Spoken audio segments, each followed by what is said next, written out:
हाय दोस्तों। तो हम प्रतिशत कमी पे आधारित अब प्रश्न देखेंगे। इससे पहले हमने प्रतिशत वृद्धि और अधिकता पे आधारित प्रश्न को लगाया है। आपने अगर नहीं देखा है तो वीडियो के सीरीज में जाके देख सकते हैं।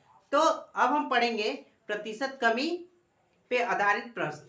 तो कैसे आता है, हम कैसे उसका प्रतिशत कमी निकाल सकते हैं आसानी से एकदम, तो आप सीखेंगे। चलिए एक क्वेश्चन से समझते हैं और आपको बताते हैं पूरा इसका बेसिक मेथड से। तो ये क्वेश्चन दिया गया है, एक व्यक्ति की आय 6,000 रुपए थी। यदि उसकी आय 20% घट जाए तो व्यक्ति की नई आय क्या होगी। तो एक आदमी था, ठीक है। आदमी कितना कमा रहा है, 6,000 रुपया कमा रहा है। कितना कमा रहा है, 6,000। लेकिन कोरोना की वजह से उसका पैसा क्या हुआ, कम हो गया और 20% कम मिल रहा है। कितना मिल रहा है, कंपनी वाला कहा है कि अब चलो 20% तुम्हारा घटा के देंगे, तुमको काम करना है तो करो, नहीं जाओ। अब आदमी का 20% क्या हुआ, कम हो गया। तो हमको कैसे पता करेंगे कि पहले 6,000 मिलता था अब कितना मिलेगा। अच्छा, ये 6,000 कितना कम हुआ, 20। अच्छा, 6,000 माइनस 20, 0, 10 में से 2 गया 8, यहाँ 9, 5। सर 5,980 रुपया आएगा। इतना उसका कम हो गया, 6,000 पहले था अब इतना हो गया। ऐसा नहीं करना है, गलत हो जाएगा तुरंत। 20% घटा दे रहे हैं उसमें से, वो प्रतिशत में दिया है और ये रुपया में है। ऐसे तो करेंगे तो गलत हो गया है, ठीक है। तो करना कैसे है, अब समझिए पूरा मेथड इसका। ये है रुपया में, कितना है 6,000। कमी का मतलब होता है कम। तो अब ये है 20, तो 6,000 रुपया हो गया। इसका गुणा करेंगे 20/100।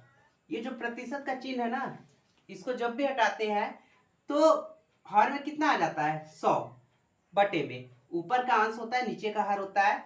इसी को सॉल्व कर लेंगे तो हमको पता चल जाएगा कि उसका कितना कमी हुआ है। पहले 20 से कम 20, 20 पंजे 100, ठीक है। 5 से काट देंगे, 5 से कम 5, 12 पंजे 60।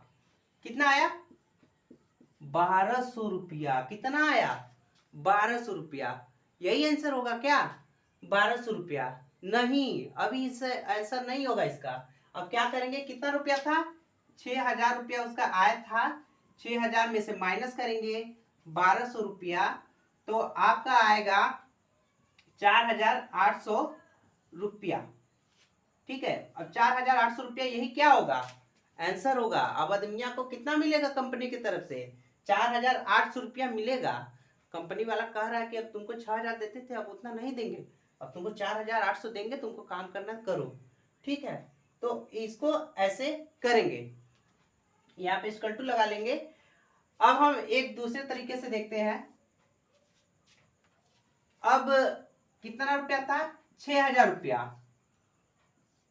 कितना कम हुआ, मान लीजिए 6,000 रुपया को हम 100% कहते हैं कि 6,000 रुपया 100% के बराबर है। कितना कम हुआ, 20%। तो अगर हम 100% में से माइनस कर दे 20%, तो कितना आएगा, 80% आएगा। तो अगर 6,000 रुपया का हम 80% निकाल लें तो हमको घटाना नहीं होगा और जो आएगा उसका आंसर हो जाएगा। तो चलिए हम निकाल लेते हैं 6,000 रुपया का। ये 6,000 रुपया है और 80/100 कर देंगे। अभी कट जाएगा 4 बार में और 5 बार में। 20 का पहाड़ा में आता है ना, 20 चौके 80, 20 पंजे 100, 5 एकम 5, 12 पंजे 60। अब कितना होगा, देखिए ये रुपए हो जाएगा 12 चौक 48 और डबल 0, 4,800 रुपए। तो अब आपको समझ में आ गया होगा। ये दूसरा मेथड है, दूसरा मेथड है। या तो पहले ही परसेंटेज में से घटा लीजिए, या तो अलग 20% निकाल के तब घटाइए, ठीक है। आप दोनों मेथड से कर सकते हैं। ऐसा है कि आपको समझ में आया होगा अच्छे से। Thank you.